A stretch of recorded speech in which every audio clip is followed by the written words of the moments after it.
May isang lihim na katotohanan na nauunawaan ng bawat lalaking may tunay na halaga. Ang respeto, hindi yan hinihingi. Isinasabuhay yan. At ito ang pinakamalamig na katotohanan, hindi ginugalang ng mga babae ang mga salita mo. Ginugalang nila ang mga hangganan mo. Ginugalang nila ang paninindigan mo. Mas pinapahalagahan nila ang mga tinatanggihan mo kaysa sa lahat ng sinasang-ayunan mo. Karamihan sa mga lalaki, hindi nawawala ang babae nila dahil tumigil silang magmahal, kundi dahil tumigil silang igalang. At ang dahilan kung bakit hindi ka na niya nakikitang isang tunay na lalaki, ay dahil unti-unti mong ibinigay sa kanya ang kapangyarihan mo sa milyon-milyong maliliit na paraan. Tapos na to. Ngayon na, ibibigay ko sa iyo ang 5 pinakamakapangyarihang hangganan na kailangan mo, hindi para kontrolin siya, kundi para kontrolin ang sarili mo ng ganap, malinaw at matatag, na wala siyang ibang pagpipilian, kundi baguhin ang paraan ng pagtingin niya sa iyo. Kung gusto mong mabuhay ng ganito simula ngayon, magkomento ka sa ibaba. Pinipili ko ang respeto. Una, huwag kailanman gantimpalaan ang kawalang galang. Kung may isang katotohanang dapat tanggapin ng bawat lalaki, ng buong buo, walang palamuti, walang asukal, ito yon. Sa sandaling tanggapin mo ang kawalang galang, nagiging palitan ka na sa isip niya.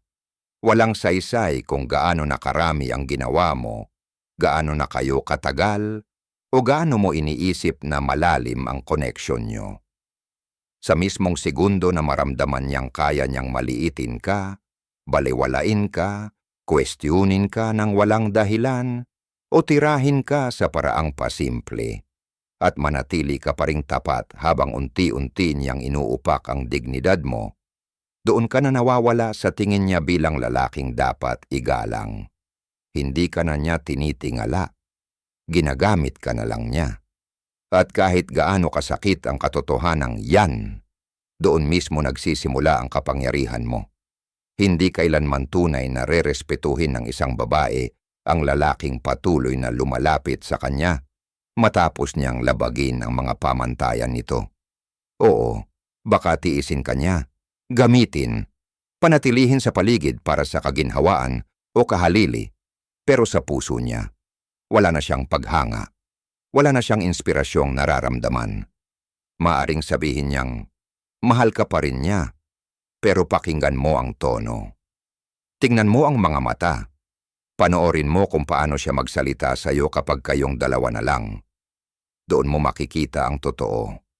Ang respeto, hindi yan nakikita sa papuri, kundi sa paraan ng pakikipag-usap niya kapag wala siyang kailangang patunayan sa iyo.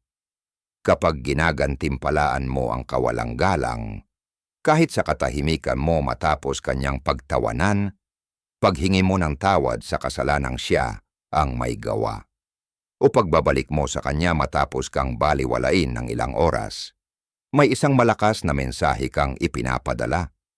Ang halaga ko ay nakabase sa atensyon mo. At yan ang pinakamabilis na paraan para mawala ang pagnanasa. Ngayon ito ang kailangan mong maintindihan. Hindi sinusubok ng mga babae ang lalaki dahil malupit sila. Sinusubok kanila dahil natural nilang hinahanap kung gaano ka katatag. Dahil ang lalaking walang hangganan ay hindi ligtas. Malambot siya. At ang mga malambot, tinatapakan, hindi sinasamahan. Kapag hinamon niya ang mga prinsipyo mo, ang direksyon mo, o ang autoridad mo, at sumuko ka, hindi niya nararamdaman ang pagmamahal, nararamdaman niya ang pangamba. Dahil ang lalaking hindi kayang protektahan ang sariling dangal, hindi rin kayang protektahan ang isang babae. Kaya paano mo babaliktarin ito? Paano mo sisimulang buuin ang uri ng katahimikang may respeto? Yung tipo na lumalambot ang mata niya at bumababa ang tono ng boses niya kapag kinakausap ka. Gawin mo to. Maglatag ng konsekwensya, ng walang gulo. Maging lalaking hindi kailanman sumisigaw, hindi nakikiusap, hindi nagpapaliwanag, pero hindi rin pumapayag na bastusin kahit minsan lang. Ito ang plano. Una, kilalanin ang kawalang galang sa lahat ng anyo nito. Hindi lang yan yung pagsigaw o pagmumura. Yan yung palagi kang pinuputol habang nagsasalita.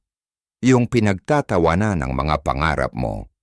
Yung binabanggit ang ex niya sa harap mo para lang makita kung ano magiging reaksyon mo. Yung panay ang text sa ibang lalaki at tatawagin kang insecure kapag tinanong mo. Yung bibigyan ka ng silent treatment imbes na makipag-usap ng maayos. Lahat ng yan, mga maliliit na tama sa kaluluwa mo. Pangalawa, itama mo agad. Direkta, kalma, walang emosyon. Halimbawa, huwag mo na akong kausapin ng ganyan ulit. Kapag naulit pa, tapos na tayo. Hindi mo uulitin, hindi mo aawayin. Kapag naulit, umalis ka. Walang laro, walang galit, linaw lang. Kapag ginawa mo to, dalawang bagay lang ang pwedeng mangyari. Either mag-level up siya o umalis siya. At kung umalis siya, maganda yan. Isang lintang hindi na sisip-sip sa enerhiya mo. Isang hakbang palapit sa lalaking kinikilala ng mundo, hindi lang ng mga babae. Hindi lang to tungkol sa pakikipag-date. Tungkol to sa buhay, sa boss mo, sa kaibigan mo, sa pamilya mo. Kung paano mo hinahayaang itrato ka ng iba. Doon nila ibinabase ang halaga mo. Kailangan mo ng manindigan, hindi dahil sa ego, kundi dahil yan ang kaligtasan mo. Ang lalaking walang hangganan, mapapagod, masusunog, magkikimkim ng sama ng loob, hanggang sa bandang huli, sasabog o mababasag siya. Pero ang lalaking may paggalang sa sarili, nagiging buo, nakapokus, nakakabuo ng buhay na sobrang nakaayon sa kung sino siya, na tanging may respeto lang kang pwedeng pumasok. Hindi yan kayabangan, yan ang tunay na pag-unlad. Sa praktikal na usapan, ganito yan, gawin mo yung 99% ng mga lalaki, hindi kayang gawin. Kapag hindi siya sumipot, huwag mong habulin. Kapag nilait ang paniniwala mo, huwag mong ipaliwanag. Kapag tinest ka niya gamit ang drama, huwag kang mag-react. Ikaw ang magtatakda ng pamantayan. Umalis ka sa mesa kapag kawalang galang na ang inihahain, hindi minsan, tuwing mangyayari. At kung gusto niyang bumalik sa mundo mo, gagawin niya yon sa pamamagitan ng pagkilos, hindi paumanhin. Huwag mong hayaan na talunin ng emosyon mo ang disiplina mo. Sa bawat kilos mo, tinuturuan mo siya. Respetuhin ka o paikutin ka. Ngayon baka iniisip mo, paano ako titibay kung mahal ko pa rin siya? Paano kung siya lang ang babaeng minahal ko? Ito ang masakit na katotohanan. Kung adik ka sa atensyon niya, ibig sabihin wala kang binubuo sa sarili mong buhay na karapat-dapat mong maging adik sa. I-direct mo ang pagka-obsess mo sa sarili mo, ibuho mo sa katawan mo. Dahil ang malakas na katawan, humahantong sa matibay na isip. Gumising ka ng mas maaga kaysa gusto mo. Tumakbo kahit gusto mong magpahinga. Magbuhat hanggang mangalay ang mga braso mo. Yung sakit na yan, nagiging lakas. Yung lakas, nagiging disiplina. Yung disiplina, nagiging linaw. Simulan mo na yung negosyong matagal mo nang iniisip. Bumuo ng bagay na hindi kailanman kailangan ng pag-apruba ng iba. Matuto ka ng bagong kasanayan na nagbibigay halaga, hindi lang sa mga babae, kundi sa buong mundo. Itigil mo ang walang katapusang pag-scroll para sa dopamine. Gumawa ka, magsulat, magtayo, gumalaw, maging mag-isa, hindi bilang biktima, kundi bilang mandirigmang pinapatalas ang sarili. Magbasa, mag-aral, maligo sa malamig na tubig, hindi dahil uso, kundi para paalalahanan ang sarili mo. Pinipili ko ang hirap dahil ako ang may kontrol sa mundong ginagalawan ko ngayon. Ayusin mo kwarto mo. Iorganisa mo pananalapi mo. Putulin ang koneksyon sa mahihinang kaibigan. Tigilan mo na ang mga lugar na sumisipsip lang sa enerhiya mo. Gumawa ka ng personal na alituntunin at sundin mo yon na parang panata. Dahil sa sandaling tumigil ka sa pagtanggap ng kawalang-galang mula sa Kanya, titigil ka na ring tanggapin ang pagiging karaniwan sa sarili mo. At yang pagbabagong yan, doon mo na hindi na kailangang humingi ng respeto. Ikaw na mismo ang respeto. Mararamdaman yan ng tao. Mag-iiba ang presensya mo. Umiiral ka pa lang, nararamdaman na ang tindig mo. Bago ka pa magsalita, nagsasalita na ang mata mo. Magiging lalaking kinatatakutan o hinahangaan ng iba, pero hindi kailanman binabalewala. At balang araw, yung babaeng dating naglalaro sa'yo, makikita ka muli. At hindi ka na niya makikilala. Wala kang kailangang sabihin, malalaman niya, mararamdaman niya. May isip niyang nawala sa kanya ang isang bagay na hindi na niya muling mahahawakan. At yan ang magiging multo niya, higit pa sa kahit anong salitang kaya mong bitawan. Ganyan ka babangon, ganyan ka magiging matatag sa pamamagitan ng paghahawak ng linya at paninindigan mo ito. Mag-isa kung kinakailangan, pero matatag, magpakailanman. Simulan mo na ngayon. Hindi walang hanggan ang oras mo. Bawat segundong kinukonsinti mo ang kawalang-galang, ay isang segundong ipinagpapaliban mo ang kadakilaan mo. Huwag mo nang hintayin ang pinakamababang punto. Itayo mo ang pundasyon mo ngayon. At huwag na huwag mo nang gagantimpalaan ang kawalang-galang muli. Ikalawa, bantayan mo ang kapayapaan mo. Kung may isang bagay na huhubog sa natitirang bahagi ng buhay mo bilang lalaki, iyon yon, ang kapayapaan. Hindi mo basta nadadaanan lang. Pinaglalaban mo yan, gaya ng buhay mo. Dahil ang totoo, nakasalalay dito ang buhay mo. Ang lalaking walang kapayapaan ay yung gising araw-araw na puno ng kaba, hinahatak sa libo-libong direksyon. Laging naka-react mode para lang makasurvive. Hindi siya nabubuhay, nagpe-perform lang siya para sa mga babae, sa mga kaibigan, sa pamilya, sa mga taong wala namang pakialam kung mawala siya bukas. Dumarating ang panahon na dapat mapagtanto ng isang lalaki, ang kapayapaan ang tunay niyang kapangyarihan. Hindi pera, hindi kotse, hindi status, hindi babae, hindi kasikatan. Kapayapaan. Dahil sa estado ng kapayapaan, ang mga desisyon mo hindi na reaktibo, kundi pinili. Hindi ka na natataranta sa insulto. Hindi mo na kailangang ipaliwanag ang sarili mo sa mga nagdududa. Hindi ka na natitinag kapag may umalis. At lalong hindi mo hinahabol ang validation na ang kapalit ay kaluluwa mo. Ang kapayapaan ang tunay na flex. At hindi iyon nakikita, pero nararamdaman. Pagpasok mo sa isang silid, naririnig ang katahimikan mo. Kapag nagsalita ka, pinakikinggan ka. Hindi dahil sumisigaw ka, kundi dahil ang katahimikan mo may saysay. Pero karamihan sa mga lalaki, hindi binabantayan ang kapayapaan nila.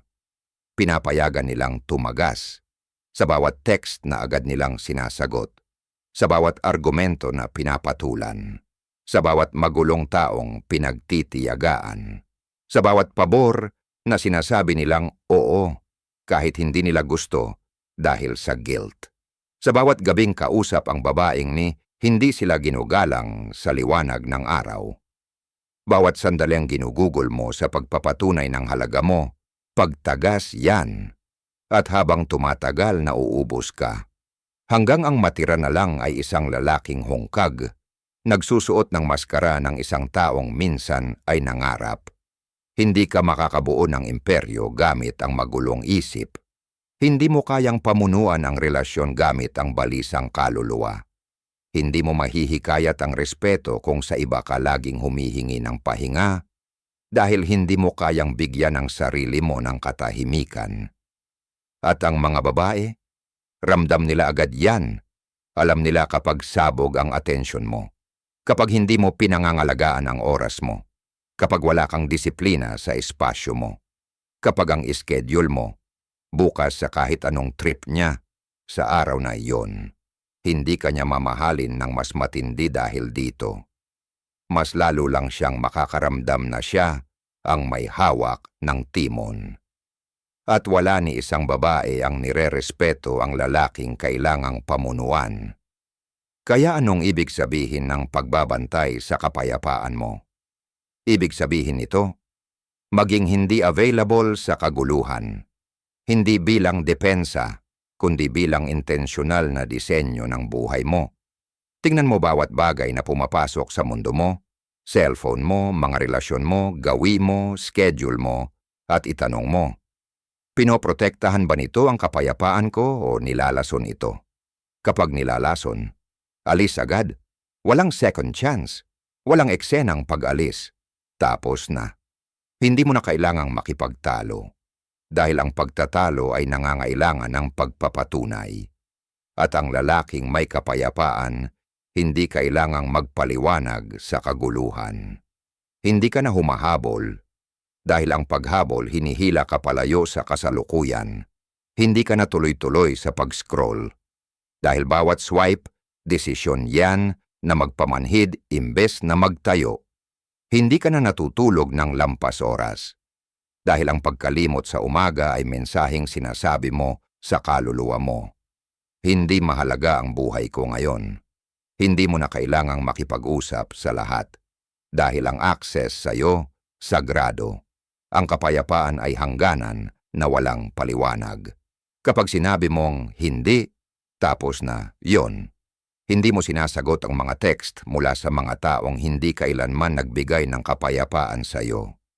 Hindi ka na uma-attend sa mga pagtitipon kung saan tsismis ang pangunahing pera. Pabayaan mong tawagin kanilang mayabang, malamig, kasi sanay silang sinasagad ang pagiging available mo.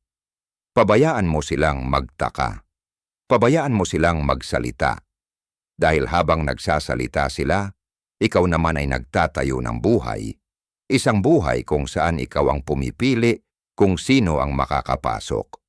Hindi yung sinusubukan mong mapasaya lahat ng taong ni hindi naman mahal ang sarili nila. Gumising ka ng maaga, hindi dahil uso, kundi dahil ang mga oras bago magising ang mundo, yan ang kuta mo. Magbasa ka, hindi para magmukhang matalino, kundi para maalala mong maliit lang ang mga problema mo. Maglakad kang mag-isa, hindi dahil malungkot ka, kundi dahil ang kapayapaan, sumasabay sa lalaking marunong mapag-isa ng hindi nalulungkot. I-train mo ang katawan mo, hindi para sa six-pack validation, kundi dahil ang pisikal na disiplina ay espiritual na digmaan. Panatilihing malinis ang espasyo mo. Hindi para sa date, kundi dahil ang kaguluhan ay hindi nabubuhay kung saan namamayani ang kaayusan. Ang kapayapaan ay kapangyarihan, dahil ang lalaking may pagmamay-ari ng kanyang isip, pagmamay-ari rin ang mundo niya. Ang lalaking hindi naakit sa argumento, drama, kaguluhan, guilt o panggulo, ay lalaking hindi matitinag. Yan ang gusto ng mga babae, kahit hindi nila masabi. Yan ang pinagkakatiwalaan ng mga employer, yan ang iginagalang ng mga kaibigan, at yan ang tinitingnan ng ibang lalaki at sinasabing iba siya. Kailangan mong maintindihan, kapag gumagawa ang isang babae ng emosyonal na ingay, hindi para wasakin ka. Gusto lang niyang malaman kung hanggang saan ka.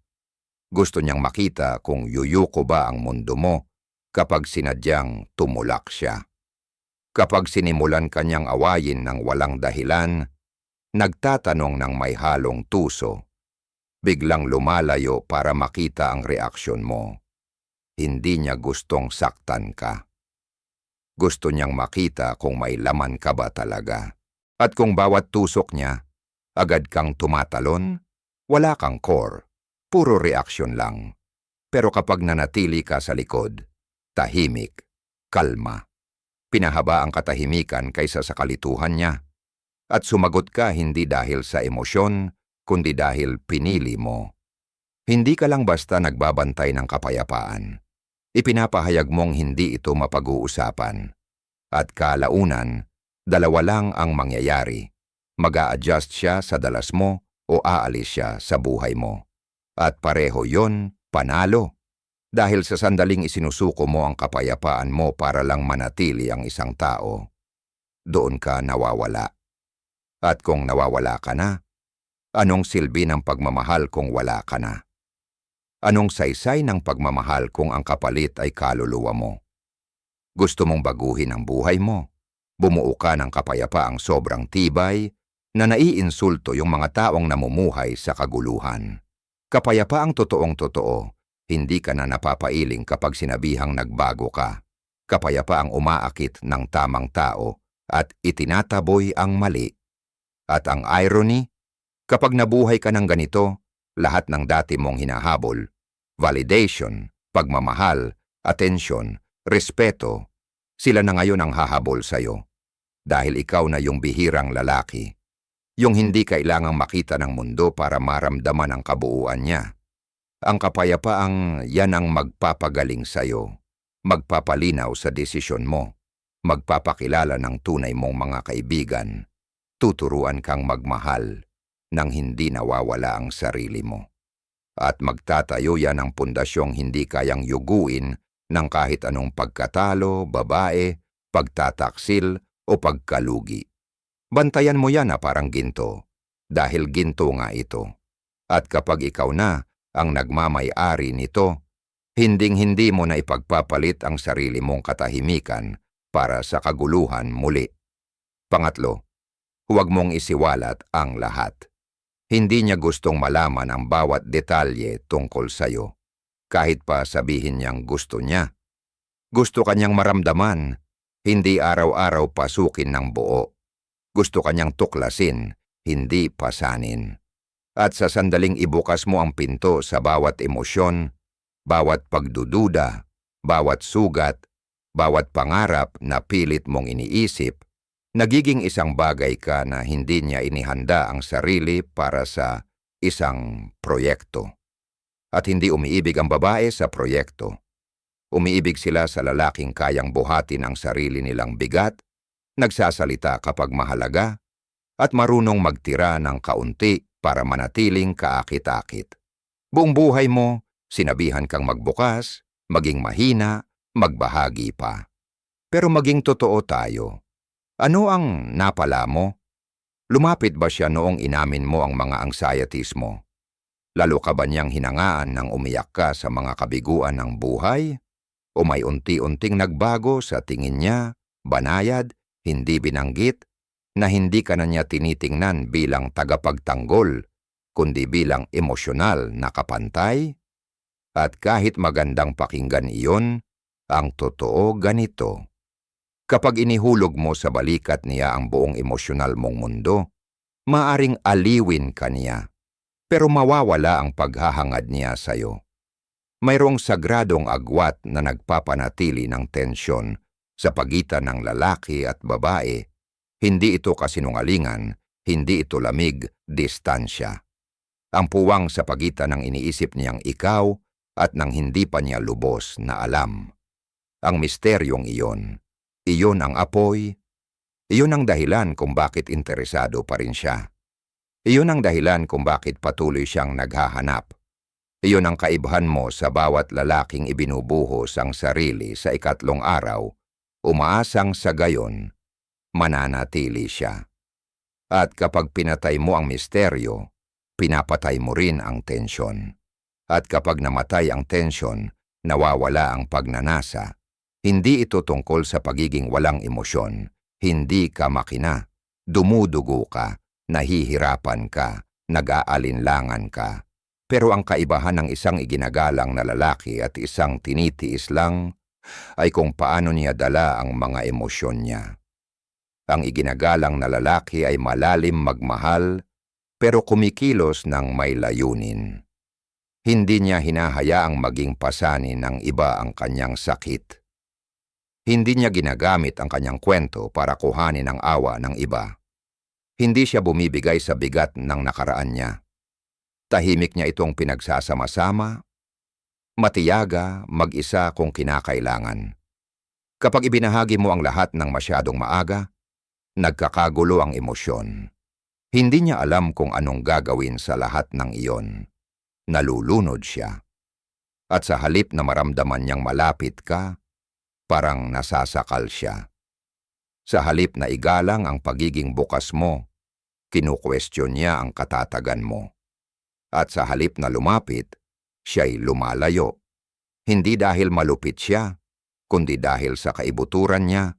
Gusto kanyang sandalan, hindi iligtas. May dahilan kung bakit ang pinakaginagalang na lalaking kilala mo bihirang magsalita tungkol sa sarili nila. Nagpapasilip lang sila, hindi nagpapakita ng buong plano.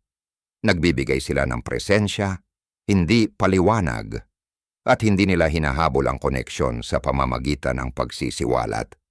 Hindi sila nagsasalita para maunawaan, kumikilos sila para igalang. At ang respeto na iyon ang lumilikha ng mas malalim na koneksyon kaysa sa anumang salitang kayang sabihin. Gusto mong baguhin ang buhay mo. Simulan mong tratuhin ang kwento mo na parang isang kayamanang nakatago, hindi brochure. Hayaan mong maging karapat-dapat siya sa pagpasok sa mundo mo sa tamang panahon. Hayaan mong magtanong siya kung ano ang nagpapatakbo sa iyo. Hayaan mong maramdaman niya ang katahimikan mo at siya mismo ang lumapit. Kapag nagtatanong siya, sumagot ka ng sapat lang para lalong tumingin siya sa loob. Hindi ka nagtatago. Pinangangalagaan mo ang tensyon. Pinalalalim mo ang antas. Binubuo mo ang misteryo. Ang apoy na nagpapanatili ng atraksyon kahit matagal nang tapos ang honeymoon phase. Karamihan sa mga lalaki, akala nila ang pagsasalita ay koneksyon. Iniisip nila, kapag alam niya ang lahat tungkol sa akin, hindi siya lalayo. Pero baligtad ang totoo. Hindi siya umaalis dahil kulang ang alam niya. Umaalis siya dahil ibinigay mo na ang lahat. Wala na siyang dapat tuklasin. Nawawala ka bilang hamon, nagiging predictable ka. At ang pagiging predictable, iyan ang kalaban ng pagnanasa. Hindi ito manipulasyon, ito ay mastery, pagkaalam sa sarili, strategic na kahinaan, ang uri ng pagiging bukas na may disiplina. Hindi pagtatago, pero hindi rin pagbuhos. Nagsasalita ka ng totoo kapag tama ang panahon, hindi lang dahil hindi ka komportable. Ibinabahagi mo ang sakit mo kapag may silbi ito sa misyon. Hindi kapag gusto mo lang ng balikat. Inilalantad mo ang puso mo sa paraang pinapalakas ka, hindi pinapalitan ito. Itigil mo rin ang pilit na pagiging relatable. Dahil sa kakapilit mong maintindihan ka, unti-unti mong pinapahina ang talim na naging dahilan kung bakit napansin ka niya. Hindi mo kailangang laging makaugnay, kailangan mong magningning. Kailangan mong manatiling matatag kahit hindi siya sumasang-ayon. Kailangan mong kayanin na hindi ka agad niya maintindihan. Iyan ang bumubuo ng tensyon. Iyan ang nagpapanatili ng habulan. Ang kapayapaan mo, hindi ito group project. Ang misyon mo, hindi ito team effort. Ang pananaw mo sa buhay, hindi ito para pagtulungan. Kapag ibinabahagi mo ito ng sobra, nababawasan ang lakas. Kapag sobra mong sinasabi ang mga insecurities mo, nagiging sandata ito sa maling mga kamay. Kapag nagsasalita ka sa bawat emosyon, nagiging tagasalita ka, hindi pinuno. Sa halip, sanayin mo ang sarili mo sa kapangyarihan ng presensya. Umupo ka kasama ng sakit mo. Isulat mo ang mga iniisip mo.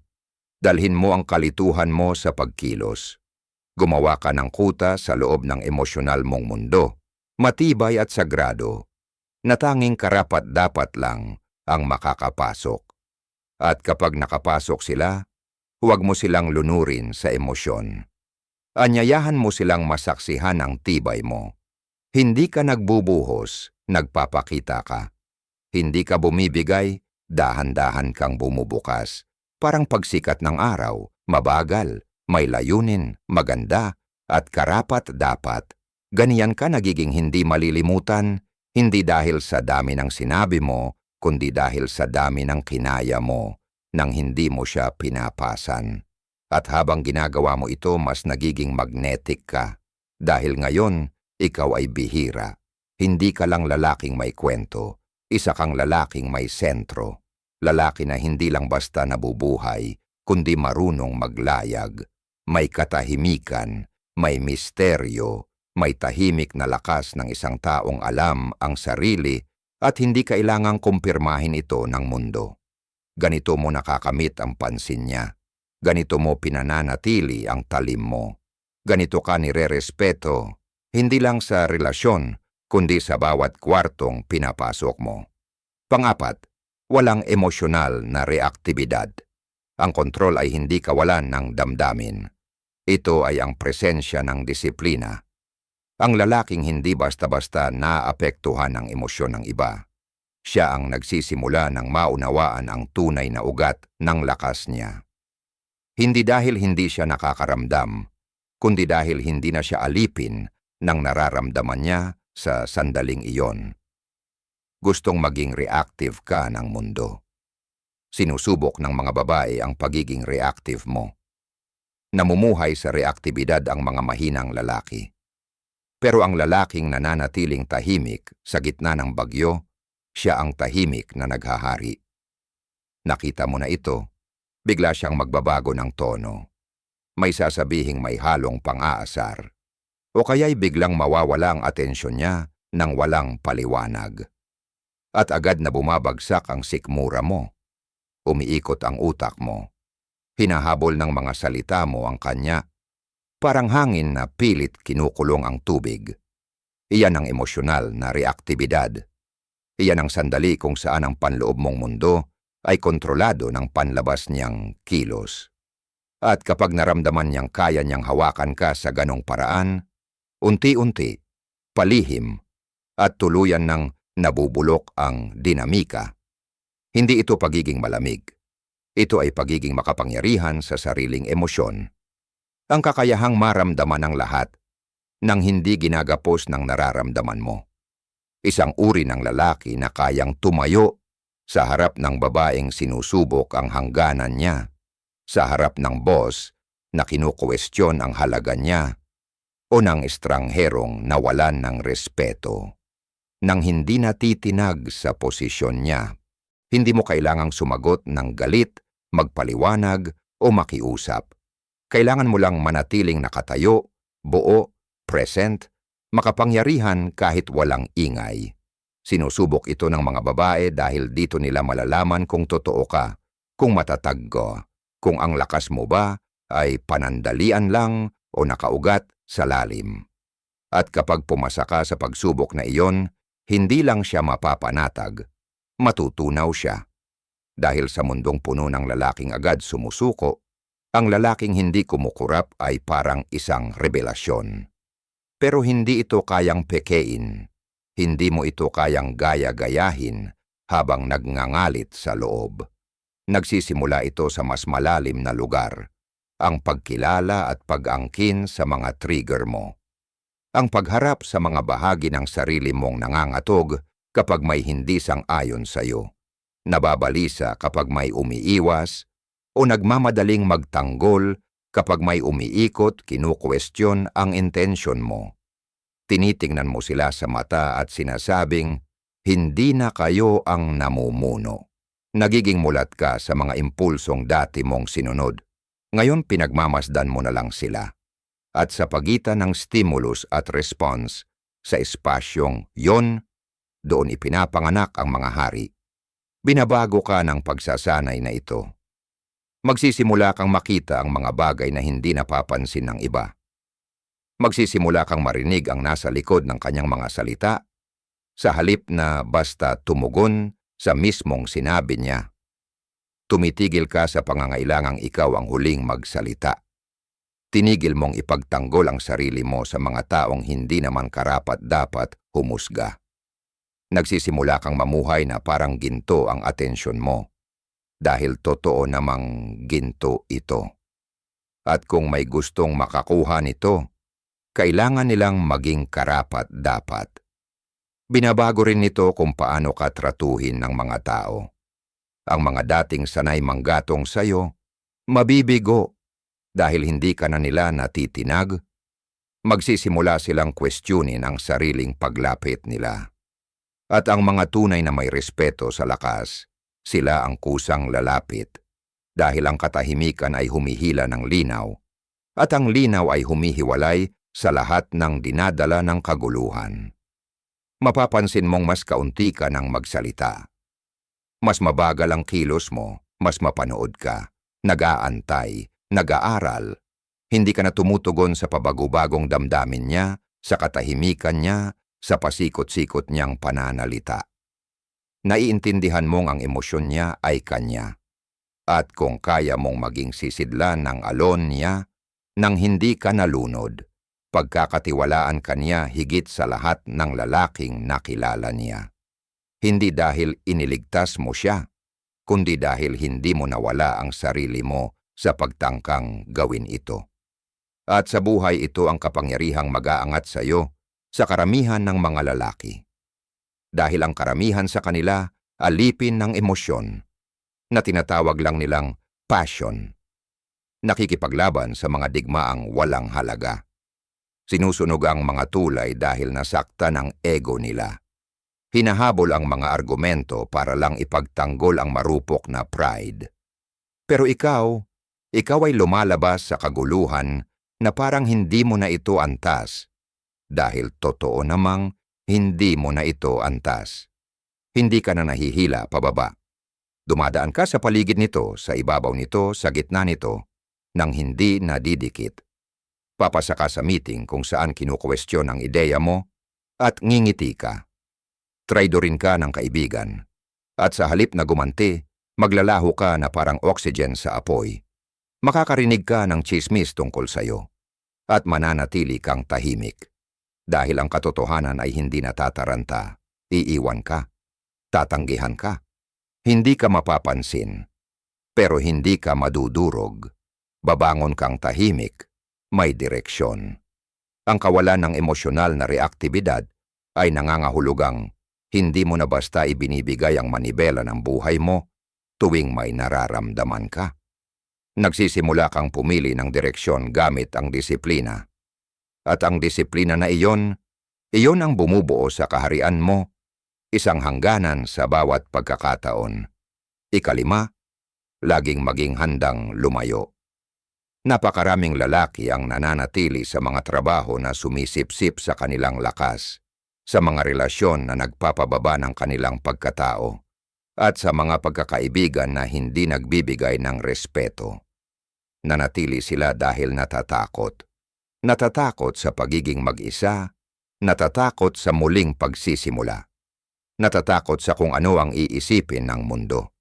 Kaya lumiliit sila, ngumingiti, sinasabi, hindi naman ganoon kasama. At unti-unti, nagiging hindi na sila nakikita, hindi lang ng iba, pati ng kanilang sarili. Ngunit ang lalaking handang lumayo sa kahit anong bagay na naninira sa kanyang kaluluwa, ang lalaking iyon ay nakakatakot. Siya ay may magnetismo dahil hindi siya nananatili para lang sa kaginhawaan. Nanatili siya dahil ito ay naayon sa kanyang pamantayan. At kapag hindi na ito tugma, aalis siya. Lalo na ito totoo sa mga relasyon. Ramdam ito ng mga babae. Alam nila kung nananatili ka dahil adik ka sa kanyang presensya o dahil siya ang nagbibigay ng kapayapaan, paglago at layunin sa iyong mundo. Ang unang uri ng lalaki ay patuloy na sinusubok. Ang pangalawa, pinipili niyang maging maingat sa sarili. Pinapakita niya ang kanyang pinakamahusay dahil alam niyang aalis ka agad kapag huminto siya sa paggalang sa mga dala mo sa relasyon. Ang pag-alis ay hindi nangangahulugang walang puso. Ibig sabihin nito ay tapat ka sa sarili mo higit sa lahat. Ibig sabihin nito ay sinasabi mo, mahal kita, pero mas mahal ko ang aking mga pinapahalagahan. Mas mahal ko ang aking kapayapaan. Mas mahal ko ang lalaking ginagawa kong sarili ko. Ang ganitong uri ng paglayo ay hindi malamig. Ito ay banal. Pinapalaya ka nito mula sa pagmamakaawa ng mga maliliit na piraso. Pinapataas ang antas ng iyong paligid. Nililinis ang iyong espasyo. Pinapaalala sa iyo na walang bagay na sulit pang panindigan kung kapalit nito ang pagkakakilanlan mo. At kapag nabubuhay ka ng ganito, umaangat ang mga tao sa iyong antas o umaalis sila. Walang gitna. At iyon ang punto. Ang iyong pamantayan ang nagsisilbing salaan. At habang tumatagal, lahat ng naiwan sa buhay mo ay sumasalamin sa iyong pinakamataas na bersyon, hindi sa iyong mga kinakatakutan. Dapat maging sobrang tiwala ka sa iyong halaga bilang tao na kaya mong iwan ang kasiyahan, kaginhawaan, atensyon, pagpapatunay, at kahit pagmamahal kung ibig sabihin nito ay pinoprotektahan mo ang iyong misyon. Diyan ka magiging tunay na delikado. Hindi sa iba, kundi sa medyokrasya, sa pagiging codependent, sa anumang bagay na gustong ikulong ka. At heto ang hindi madalas sabihin. Ang tunay na paglago ay nangyayari pagkatapos mong lumayo.